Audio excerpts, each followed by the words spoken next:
Alright, I'm about to go on and rant about the lighting behind Cycle Hit, because I have no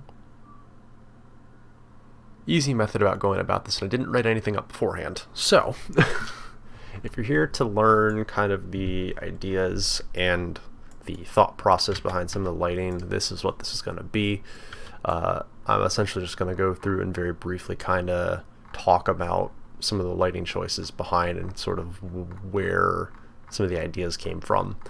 To start, a lot of the transitional sections, for instance, like this, was done by Fromen, and a majority of the thoughts and stuff that came up during the sections of each individual artist. For instance, this is DJ Genki's section.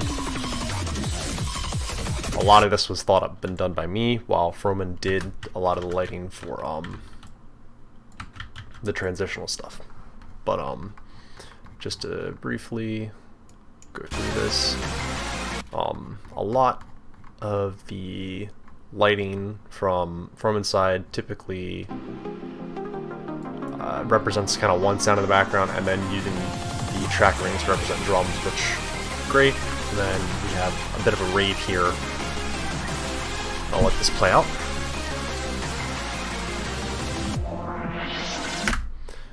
Leading up into each artist section, there's a chant that you can hear in the background.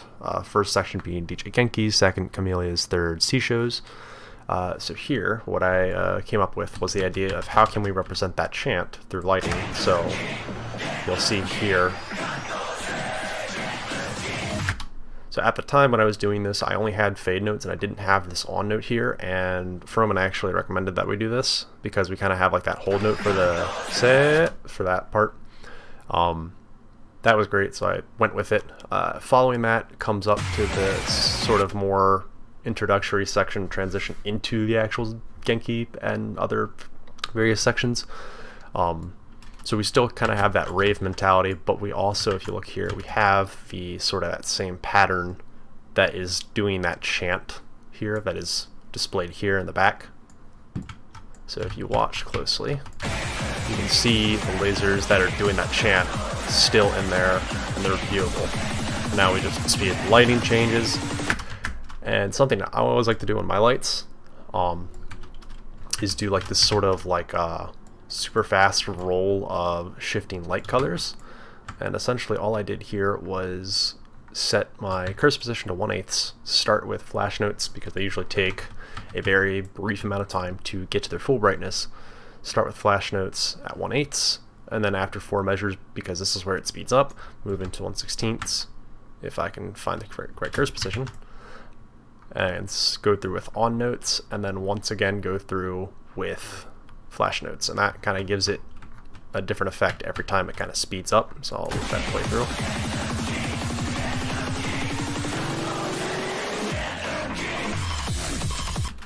And now what you're listening to here is the section done by DJ Genki.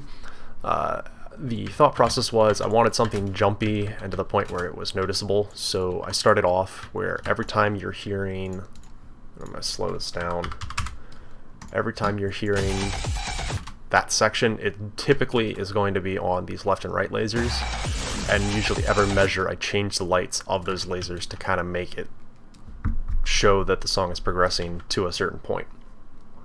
And then afterward, it kind of, usually there's some sort of different sound, so I kind of messed about with different various patterns for lighting to essentially have the lights jump around in such a way that kind of gives it a nice feel.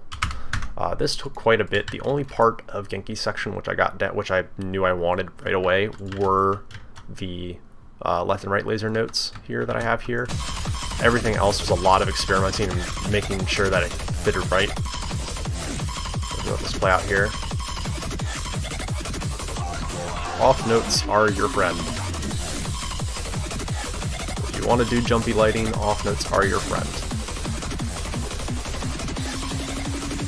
And once again, coming to that roll, that same thing, 8th notes, 16th, on notes, and then 16th flash. Then we have a nice kind of fade out here, back into Fromen doing a lot of the lighting from here. So you can kind of notice how this pitch is currently, and then he's going to start using red to notice that pitch change and represent that.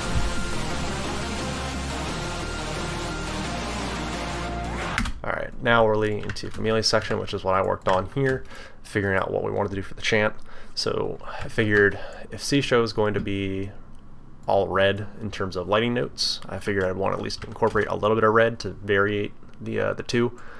So what I decided to do was I decided to start with a red note here, red back laser, and reset it to blue, kind of going from bottom to top. But something to note, which was pointed out to Fromen, or pointed out but from Fromen to me, was that as of right now in the editor, the right laser note corresponds to the bottom laser in here, but it does not actually correspond to the bottom laser in game. It actually corresponds to the top laser. So something to keep in mind is if you're going for a very specific effect, you will have to reverse the order in which these go in. So for instance, I wanted to do like a top to bottom, because it's like Camellia, and it gets kind of lower as it goes. So I essentially wanted to go from top to bottom, so I have these reversed. Once again, kind of using that whole note sort of type mentality to kind of get that representation. And then all throughout here, basically just making sure the chant was held in. Fromen did the rest of this lighting, made sure this was all set up and good to go with these spin notes, and then I threw in the roll here. Alright, and then into Camelia's section here. The primary thing with Camelia's section is sort of this sort of pattern right here that we're looking at. The whole idea behind it was you hear a lot of like what I would call like sirens and wailing, but if you slow it down, it doesn't really sound like that. It kind of sounds different. But that you can see here, it kind of starts off with the back lasers and instantly goes into this sort of neat little rapid flashing of the lights. And something really nice to note, what makes this effect really pop and work, is the laser, the left laser and right laser speeds. Essentially every measure that I had these set up, I would basically plop down another set of 8, because that essentially resets the position. So if you watch here, they kind of like jump back almost, so we'll go from position to another position, and then it kind of stops for a second because we have the off note set, and then these show up, sort of the same thing again, and then doing the exact same thing, but then incorporating some of that stuff from DJ Genki's section where we use kind of the track and back lasers and then set them off into some kind of drum hits represented by the bottom side lasers, and then more of that laser siren wail. So if I go back and play this and let it out, play out at full speed, I will let this play and you'll kind of see the section for itself.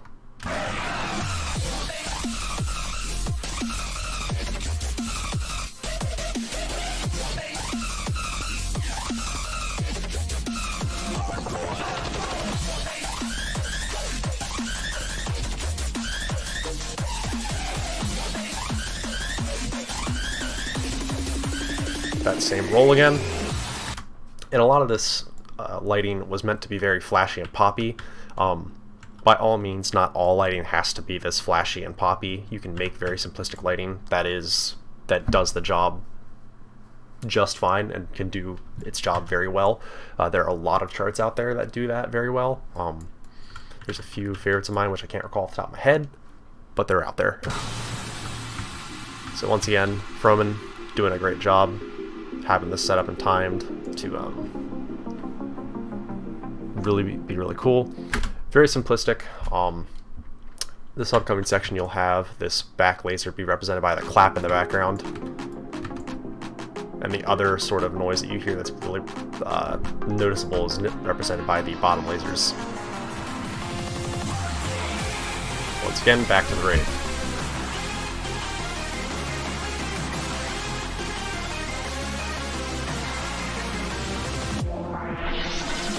And then once again, we're back to chants, and this is C show's chant, and like I mentioned earlier, I wanted to do it in all red, and I knew that for a fact, so fade out the blue note, go into C show's chant. So So we're starting what in game will be top, bottom, middle, but in here is bottom, top. Once again, having that chant, hold note.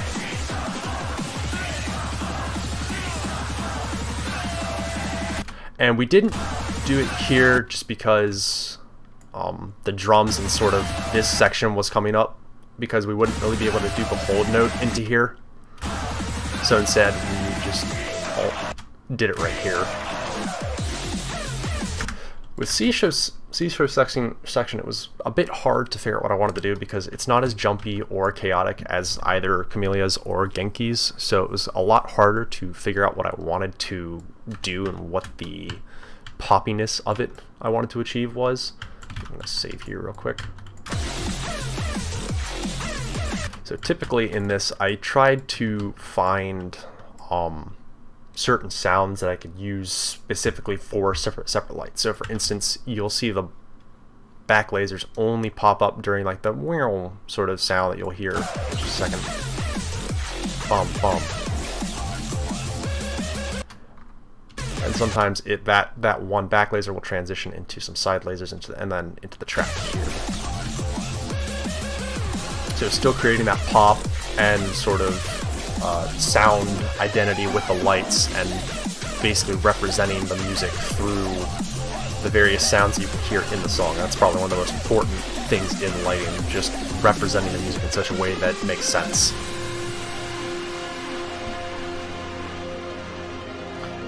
During this part was a bunch of walls that would have been flying past you, and upcoming was one of the best sections for lighting, in my opinion. This was done by Fromen. This effect just looks so well in game. It's just absolutely amazing to look at.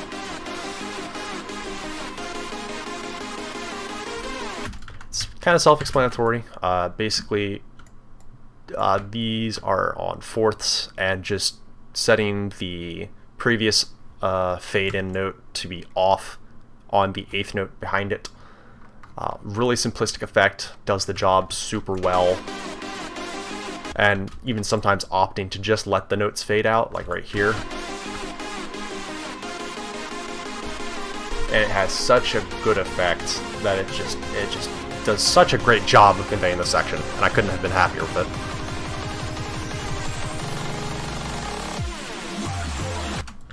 it. And I believe if I scroll back here, we have you can create some really blinding effects. For instance, this rapid flashing of the red and blue almost looks white in game.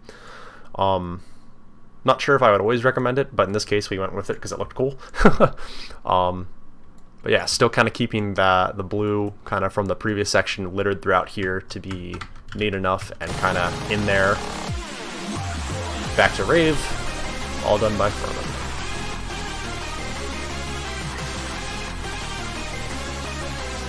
At the time when I was thinking of how to do lighting, I probably would have done this a little bit differently.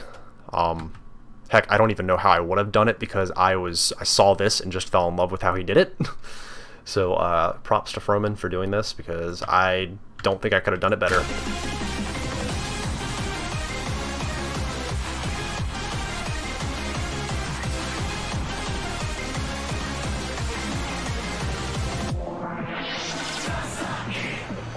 Alright, here is the kind of the finale part section of the song.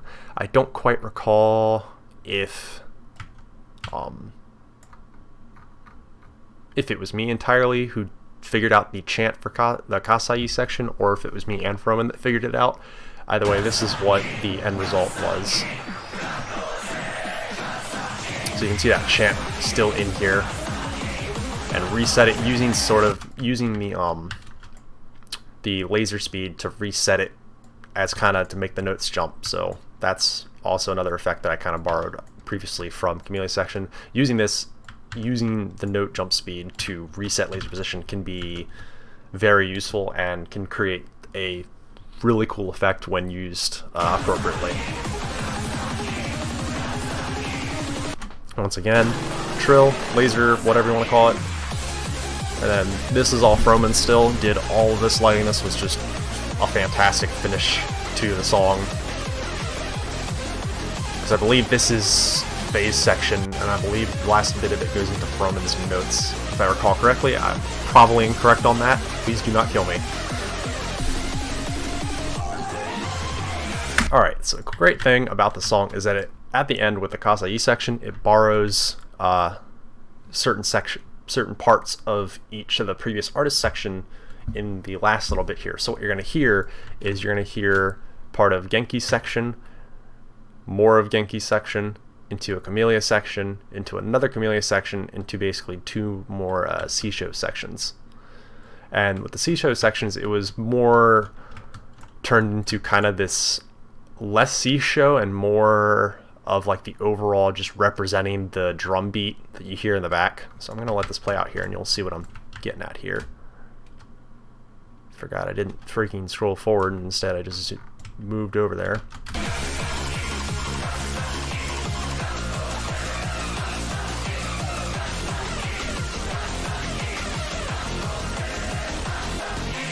The section that, and now I'm just realizing it because I forgot I did this, but the section that Seisho brought out the most was using those back lasers to represent that one noise in the background that you'll hear. Bum, bum. That.